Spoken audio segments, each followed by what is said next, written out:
आज के इस डीप डाइव विश्लेषण में चलिए एक ऐसी दिल दहला देने वाली लोक कथा के पन्नों को पलटते हैं जो कोलकाता की एक शांत सी गली से शुरू होती है। ये कहानी है हुगली नदी की शकचुनी की। ये सफर बिल्कुल रोंगटे खड़े कर देने वाला होने वाला है। तो बस सीधे इस रहस्य की गहराइयों में उतरते हैं और देखते हैं कि आखिर उस बंद घर में सच में क्या हुआ था। तो चलिए सीधे इस पर आते हैं। जरा सोचिए, एक पूरी तरह से लॉक्ड कमरा, अंदर दो आदमी मरे हुए मिलते हैं और उनके शरीर से खून की एक एक बूंद बिल्कुल गायब। ये कोई आम क्राइम सीन नहीं है, ये इस पूरी कथा का सबसे खौफनाक हिस्सा है। आखिर एक बंद घर के अंदर बिना किसी शोर शराबे के इतना बड़ा हादसा कैसे हो सकता है? इस कहानी की शुरुआत होती है कोलकाता में। हुगली नदी के ठीक किनारे एक बड़ा ही शांत 2 मंजिला घर था। यहाँ संजीत और काजल नाम का एक कपल पिछले 2 सालों से एक बहुत ही खुशहाल शादीशुदा जिंदगी बिता रहा था। सब कुछ बिल्कुल परफेक्ट था, एकदम नॉर्मल। पर किसी ने सपने में भी नहीं सोचा था कि यही शांति एक भयानक सुपरनैचुरल मिस्ट्री का सेंटर बनने वाली है। अचानक से काजल के बर्ताव में अजीब और डरावने बदलाव आने शुरू हो गए और एक हंसता खेलता घर पूरी तरह अंधेरे में डूब गया। इस अचानक आए बदलाव की वजह बहुत ही खौफनाक थी। शकचुन्नी बंगाली लोक कथाओं के मुताबिक ये एक ऐसी औरत की वेंजफुल यानी बदला लेने वाली आत्मा होती है जिसकी मौत शादी से पहले हो जाती है। ये सिर्फ कोई बच्चों को डराने वाली कहानी नहीं है, बल्कि इस रीजन का एक डीपली रूटेड कल्चरल विश्वास है। इस फोकलोर के अनुसार ऐसी असंतुष्ट आत्माएं अपना अधूरापन पूरा करने के लिए लौटती हैं और जब वो वापस आती हैं ना, तो अपने आसपास की पूरी दुनिया को तबाह करके रख देती हैं। तो यहाँ सबसे जरूरी पॉइंट यह है कि इस मॉन्स्टर का तरीकाकार यानी मोडुस ऑपरेंडी कैसा होता है। ये आत्मा खासकर शादीशुदा औरतों के शरीर पर कब्जा करती है ताकि उनकी आम जिंदगी जी सके और अपनी अधूरी ख्वाहिशें पूरी कर सके। और उसके बाद शुरू होता है सबसे डरावना खेल। कब्जा करने के बाद ये धीरे धीरे उस औरत के पति का खून बूंद बूंद करके पीती है, जब तक कि वो इंसान पूरी तरह कमजोर होकर मर ना जाए। ये एक स्लो और बेहद भयानक प्रोसेस है जो सच में अंदर तक डर पैदा कर देता है। अगर हम काजल की पहले की और बाद की जिंदगी को कंपेयर करें तो बदलाव बिल्कुल ड्रास्टिक था।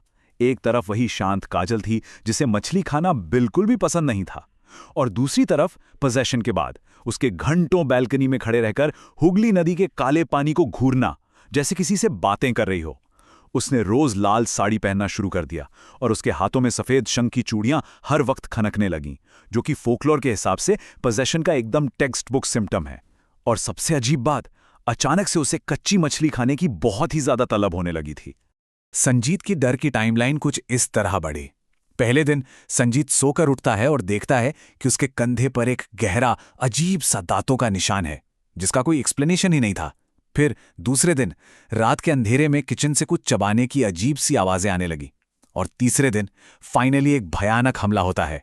रात के वक्त संजीत देखता है कि काजल कच्ची खून से सनी मछली खा रही है। वो सीधा संजीत पर हमला करती है और ठीक उसी वक्त संजीत की नजर उसके उल्टे पैरों पर पड़ती है। ये देखते ही उसके तो होश उड़ जाते हैं और वो वहीं बेहोश हो जाता है। और फिर आता है चौथा दिन। यहां कहानी एक ऐसे मोड़ पर आती है जिसे हम साइकोलॉजिकल हॉरर में अनरिलायबल रियलिटी बोलते हैं। अगली सुबह जब संजीत उठता है तो सब कुछ बिल्कुल नॉर्मल लगता है। काजल आराम से ब्रेकफास्ट बना रही होती है। संजीत को लगता है कि पिछली रात का इंसिडेंट डर की वजह से देखा गया कोई बुरा सपना होगा।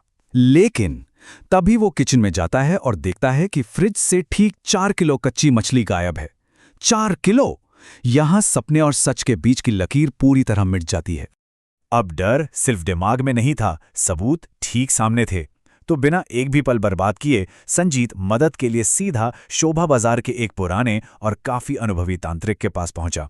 ये तांत्रिक इस पूरे इलाके में आत्माओं को पहचानने और उन्हें भगाने के लिए जाना जाता था। और एक आम इंसान की तरह जो बुरी तरह घिर चुका हो, संजीत ने पूरी आशा के साथ उस तांत्रिक को सब कुछ सच सच बता दिया। और ये चीज बहुत ही बखूबी दर्शाती है कि वक्त कितना कम था। तांत्रिक ने हालात सुनते ही बिना किसी लाग लपेट के कहा, तुम्हारी बीवी पर शकुनी सवार है, अगर जरा भी देर हुई तो वह आत्मा मार देगी। ये अल्फाज इस पूरी सिचुएशन का सबसे बड़ा टिकिंग क्लॉक थे। खतरा बिल्कुल सर पर था और ये ऐसी चेतावनी थी जिसके बाद मुड़कर देखने का कोई रास्ता नहीं बचा था। समय हाथ से निकल रहा था। शाम ढलने के बाद एग्जॉर्सिज्म का सिलसिला शुरू हुआ और देखते ही देखते घर का पूरा माहौल बदल गया। पहले कमरे का टेम्परेचर अचानक से बहुत तेजी से गिरने लगा। ठंड बढ़ गई। फिर चुपचाप खड़ी काजल की आंखें बिल्कुल खून की तरह लाल हो गईं। उसके हाथों की वो सफेद शंख की चूड़ियां तेजी से और एक बहुत ही डरावनी आवाज के साथ खनकने लगी। और फिर आखिरी स्टेप, वो आत्मा जो अब बिल्कुल भी काजल नहीं लग रही थी, जोर से गुर्राती है और सीधा तांत्रिक पर हमला कर देती है। उसके बाद छा गया एक घना गुप्त अंधेरा। घर की सारी लाइट्स एक ही झटके में बंद हो गईं। उस काले अंधेरे में सिर्फ और सिर्फ तांत्रिक की दर्द भरी चीखें गूंज रही थीं। काजल, या कहें वो शकुन्नी, तांत्रिक को अपना शिकार बनाने के बाद अब संजीत की तरफ मुड़ती है। जमीन पर रगड़ते हुए उसके उल्टे पैरों की आवाज और अंधेरे में चमकती वो लाल साड़ी। ये क्लाइमैक्स इतना इंटेंस है कि लिटरली किसी के भी रोंगटे खड़े कर दे। उस रात वहां से बस एक आखिरी भयानक चीख सुनाई दी थी।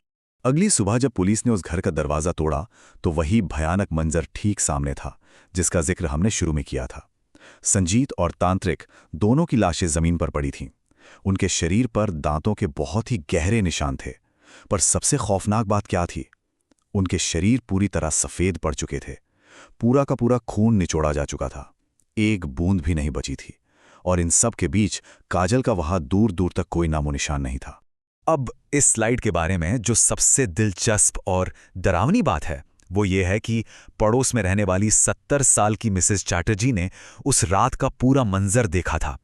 वो इतने सदमे में थीं कि शुरू में उन्होंने कुछ नहीं कहा, पर जब उन्होंने सच बताया तो सबने सोचा ये सिर्फ सदमे की वजह से बनाई गई कहानी है। लेकिन यहां किस्सा और डार्क हो जाता है। कुछ हफ्तों बाद मिसेस चैटर्जी की भी लाश मिली, बिल्कुल उसी हालत में। सफेद शरीर, वही दांतों के निशान और खून का एक कतरा नहीं। उस रहस्य को जानने की उन्हें बहुत भारी कीमत चुकानी पड़ी। आज भी उस गली के लोग बताते हैं कि कभी-कभी रात के अंधेरे में उस पुराने घर की बालकनी पर वही लाल साड़ी पहने औरत नजर आती है। सोचिए, अगर वहां अंधेरे में किसी को सफेद शंख की चूड़ियों की हल्की सी खनक सुनाई दे, तो असल में वहां कौन सुन रहा है? ये लोक कथा सिर्फ एक कहानी नहीं, बल्कि एक ऐसी डार्क लेगेसी है जो आज भी उस नदी के किनारे जिंदा मानी जाती है। ये विश्लेषण यहीं समाप्त होता है। ऐसे ही किसी नए और गहरे रहस्य के साथ अगले विश्लेषण में फिर मिलेंगे।